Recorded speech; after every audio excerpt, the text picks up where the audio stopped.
আজকের গল্পটার নাম একটা ছোট্ট বুদ্ধিমতী মেয়ে। অনেক অনেক দিন আগে রাশিয়ার বিস্তীর্ণ স্টেপ অঞ্চলে একটা ছোট্ট গ্রাম ছিল। সেই গ্রামের অধিবাসীদের ঘোড়া পালন করাই প্রায় সবার অন্যতম জীবিকা ছিল। প্রত্যেক বছরে অক্টোবর মাসে সদর শহরে গবাদি পশুর একটা বিরাট বাজার বসতো। একবার কি হলো, দুই ভাই যাদের একজন পয়সাওয়ালা আর একজন গরিব, তারা দুজনে মিলে সেই বাজারে গেল। পয়সাওয়ালা ভাই গেল একটা ঘোড়ায় চড়ে, আর তার গরিব ভাই গেল একটা অল্প বয়সী ঘুড়ির পিঠে চেপে।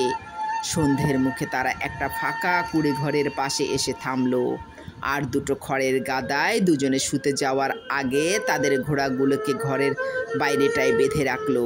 পরের দিন সকালে দুটোর জায়গায় তিনটে ঘোড়া দেখে তারা যার পর নাই অবাক হয়ে গেল। ও ভালো কথা, নতুন যে এসেছে সে কিন্তু একটা বড় ঘোড়া নয়, সেটা ওই ঘুড়িটার বাচ্চা। রাত্রিরে ঘুড়িটা ওকে জন্ম দিয়েছে। কিছুক্ষণের মধ্যে সে নিজের পায়ে দাঁড়ানোর ক্ষমতা পেল, আর একবার মায়ের দুধ খেয়েই নড়বড় করতে করতে জীবনের প্রথম কয়েক পা হাঁটল। পুরুষ ঘোড়াটা একটা আনন্দের চিৎকার করে তাকে অভিনন্দন জানালো। ভাই দুজন যখন ঘুড়ির বাচ্চাটাকে প্রথম দেখলো, তখন সে ঘোড়াটার পাশে দাঁড়িয়ে আছে। এটা আমার। বাচ্চাটাকে দেখা মাত্র বলে উঠল বড়লোক দিমিত্রি, এটা আমার ঘোড়াটার বাচ্চা। এই শুনে গরিব ইভান হাসতে লাগলো। ঘোড়ার বাচ্চার কথা কি কবে শুনেছে? এটা আমার ঘুড়িটার বাচ্চা। না, মিথ্যে কথা। ও ঘোড়াটার কাছে দাঁড়িয়েছিল, তাই ও ঘোড়াটারই বাচ্চা, আর তাই এটা আমার। দু ভাইয়ে ঝগড়া করতে শুরু করলো। তারা ঠিক করলো যে তারা শহরে যাবে, সেখানে বিচারকদের কাছে গোটা ব্যাপারটা বলে বিচার চাইবে। তর্ক করতে করতেই তারা বিচারশালাটার বড় চত্বরটার দিকে পা বাড়ালো। কিন্তু তারা যে কথাটা জানতো না সেটা হলো, সেই দিনটা ছিল একটা বিশেষ দিন। বছরে একবার ওই দিনটায় সম্রাট নিজে বিচার করতেন। যারা তার কাছে বিচার চাইতে আসতো সবাইকে তিনি নিজে অভ্যর্থনা জানাতেন। দু ভাইকে তার সামনে হাজির করা হলে তারা তাকে গোলমালটা সম্পর্কে সব কিছু বলল। এ কথা আর বলার অপেক্ষা রাখে না যে সম্রাট ভালো করেই বুঝেছিলেন ঘুড়ির বাচ্চাটার আসল মালিককে। তিনি যখন গরিব ইভানের পক্ষেই রায় দিতে যাবেন, ঠিক সেই মুহূর্তে হঠাৎ ইভানের চোখটা নেচে উঠল। তুচ্ছ এক চাষির এরকম আচরণ দেখে সম্রাট তো গেলেন বেজায় ক্ষেপে। তক্ষুনি তিনি ঠিক করলেন এই বেয়াদবির জন্য ইভানকে শাস্তি দেবেন। দুপক্ষের গল্পটা শোনার পর তিনি বললেন, দেখো, ওই বাচ্চাটা যে ঠিক কার এটা বলা খুব শক্ত, এমনকি অসম্ভবও বলা যেতে পারে। সম্রাট ছিলেন আমোদপ্রিয়, তাই তিনি মাঝে মাঝেই তার পরিষদদের নানা রকম ধাঁধা বলে তার উত্তর বের করতে বলতেন। তিনি একটু মজা করার জন্য এই বলে চেঁচিয়ে উঠলেন, তোমাদের মধ্যে কার এই বাচ্চাটা পাওয়া উচিত সে কথা বলা শক্ত, তাই আমি তোমাদের 4টে ধাঁধা দিচ্ছি। তোমাদের মধ্যে যে এই 4টে ধাঁধার সঠিক উত্তর দিতে পারবে সে এই বাচ্চাটা পাবে। 1, এই দুনিয়ায় সবচেয়ে দ্রুতগামী কি?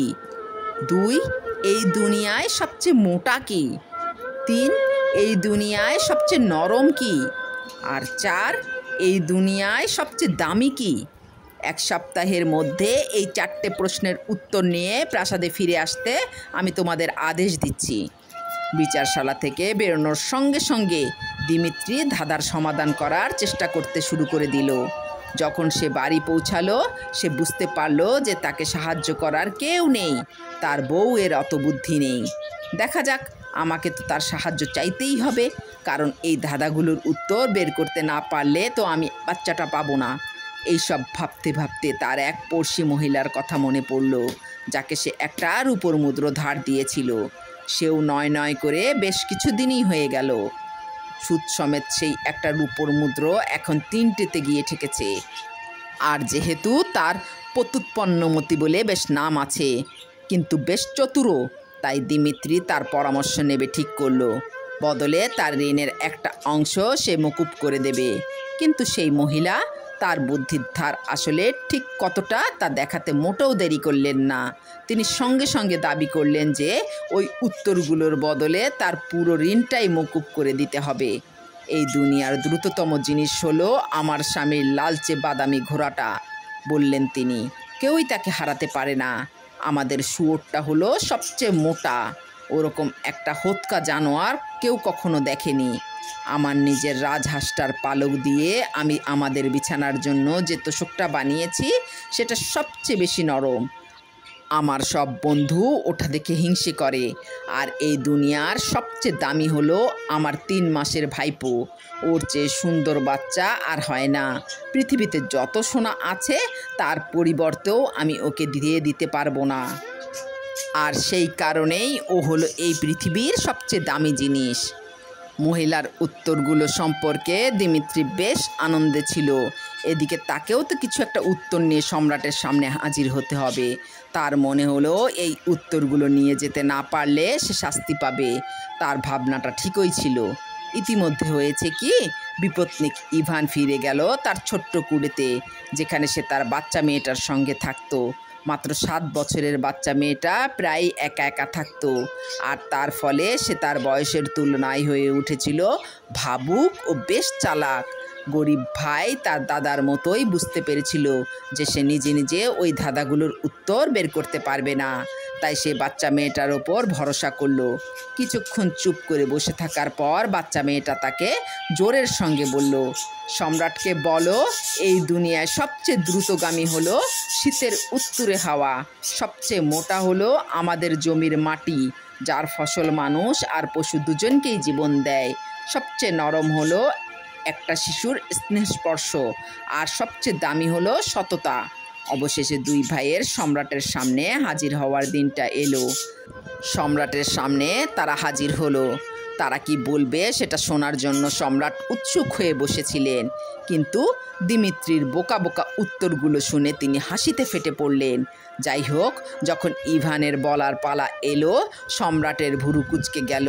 গরিব ভাইয়ের বুদ্ধিদীপ্ত উত্তর, বিশেষ করে সততা সম্পর্কে শেষেরটা শুনে তিনি ছটফট করে উঠলেন। সম্রাট ভালো করেই জানতেন যে গরিব ভাইয়ের সঙ্গে তিনি অসৎ আচরণ করেছেন, কারণ তিনি তাকে ন্যায় বিচার দেননি। কিন্তু নিজের পরিষদদের সামনে তিনি সে কথা স্বীকার করতে পারলেন না। আর তাই রেগেমেগে বললেন, কে তোকে এই উত্তরগুলো দিয়েছে? ইভান তখন সম্রাটকে জানালো যে তার বাচ্চা মেয়েটা এই উত্তরগুলো দিয়েছে। তাতেও সম্রাটের রাগ যায় না। তিনি বললেন, এরকম বুদ্ধিমতী আর চালাক মেয়ের জন্য তোকে পুরস্কার দেওয়া হবে। তোর ভাই যে ঘুড়ির বাচ্চাটা দাবি করেছিল সেটা তোকে পুরস্কার দেওয়া হবে, তার সঙ্গে 100টা রূপোর মুদ্রাও দেওয়া হবে। কিন্তু বলতে বলতে সম্রাট পরিষদদের দিকে তাকিয়ে চোখ টিপলেন। 7 দিনের মধ্যে তুই তোর মেয়েকে নিয়ে আমার কাছে আসবি। তবে যেহেতু ও খুব বুদ্ধি ধরে, ও আমার সামনে খালি গায়েও আসতে পারবে না, আবার জামা কাপড় পরেও আসতে পারবে না, হেঁটেও আসতে পারবে না, আবার ঘোড়ার পিঠে চড়েও আসতে পারবে না, আমার জন্য কোনো উপহার নিয়েও আসতে পারবে না, আবার খালি হাতেও আসতে পারবে না। যদিও এই শর্ত ঠিকঠাক মানতে পারে তাহলে তুই তোর পুরস্কার পাবি, না হলে হঠকারিতার জন্য তোর গর্দান নেওয়া হবে। যারা দর্শক ছিল তারা সবাই এই ভেবে হাসতে লাগলো যে গরিব ভাইটা কখনোই সম্রাটের শর্ত পূরণ করতে পারবে না। ইভান হতাশ হয়ে বাড়ি ফিরে গেল। তার চোখ জলে টসটস করতে লাগলো। কিন্তু যখন সে তার মেয়েকে গোটা ব্যাপারটা বলল, তার মেয়ে শান্তভাবে বলল, কাল একটা বড়সড় খরগোশ আর একটা তিতির পাখি ধরে আনবে। দুটোই কিন্তু জ্যান্ত হওয়া চাই। তুমি তোমার ঘোড়ার বাচ্চা আর 100 রূপোর মুদ্রা পাবে। ব্যাপারটা আমার ওপর ছেড়ে দাও। ইভান মেয়ের কথা মতোই কাজ করলো। ওই দুটো প্রাণী যে কেন দরকার সে সম্পর্কে তার কোনো ধারণাই ছিল না, কিন্তু তার মেয়ের বুদ্ধির ওপর তার ভরসা ছিল। নির্দিষ্ট দিনে রাজপ্রাসাদ সম্রাটের উপস্থিতিতে দর্শক ভরে গেল। সবাই উন্মুখ হয়ে ইভান আর তার বাচ্চা মেয়ের জন্য অপেক্ষা করতে লাগলো। অবশেষে বাচ্চা মেয়েটা এসে হাজির হলো, মাছ ধরার জাল দিয়ে তার সারা শরীর মোড়া। সে এসেছে খরগোশের পিঠে চেপে, হাতে ধরা একটা তিতির পাখি। সে খালি গায়েও ছিল না, আবার তার গায়ে জামাও নেই। সে হেঁটেও আসেনি, আবার ঘোড়ার পিঠে চেপেও নয়। রেগেমেগে সম্রাট তাকে বললেন, আমি বলেছিলাম উপহার নিয়েও আসা যাবে না, আবার খালি হাতেও আসা যাবে না। এ কথা শুনে বাচ্চা মেয়েটা তিতির পাখিটাকে বের করলো। সম্রাট সেটাকে ধরার জন্য হাত বাড়ালেন, কিন্তু পাখিটা ডানা ঝাপটাতে ঝাপটাতে শূন্য উড়ে গেল। তৃতীয় শর্তটাও পূরণ হলো। বাচ্চা মেয়েটা এত বুদ্ধি করে এরকম একটা পরীক্ষায় উতরে গেল যে সম্রাট নিজের মুখে তার প্রশংসা না করে পারলেন না। তিনি মৃদু নরম স্বরে বললেন, তোর বাবা কি সত্যিই খুব গরিব, আর সে কি মরিয়া হয়ে ঘোড়ার বাচ্চাটা চায়? ওহ হ্যাঁ হ্যাঁ, আমরা সত্যিই খুব গরিব, বাচ্চা মেয়েটা উত্তর দিল। বাবা নদী থেকে যে খরগোশ আর গাছ থেকে যে মাছ ধরেন তাই খেয়েই আমরা বাঁচি। আহা, সম্রাট যেন জিতেই গেলেন। তার মানে তোকে যতটা চালাক মনে হয় তুই ততটা চালাক নোস। জলে খরগোশ আর গাছে মাছের কথা কে কবে শুনেছে? এ কথার উত্তরে বাচ্চা মেয়েটা চটপট বলল, আর কেই বা কবে শুনেছে যে ঘোড়ার বাচ্চা হয়? এ কথা শুনে সম্রাট এবং রাজসভার প্রত্যেকে হাসিতে ফেটে পড়ল। তখনই ইভানকে 100 রূপোর মুদ্রা আর ঘোড়ার বাচ্চাটা দিয়ে দেওয়া হলো। এদিকে সম্রাটও নিজেই নিজের পিঠ চাপড়ানোর এই সুযোগ হাতছাড়া করতে চাইলেন না। তিনি সগর্বে ঘোষণা করলেন, কেবলমাত্র আমার রাজ্যেই এরকম একটা বুদ্ধিমতী মেয়ে জন্মাতে পারে।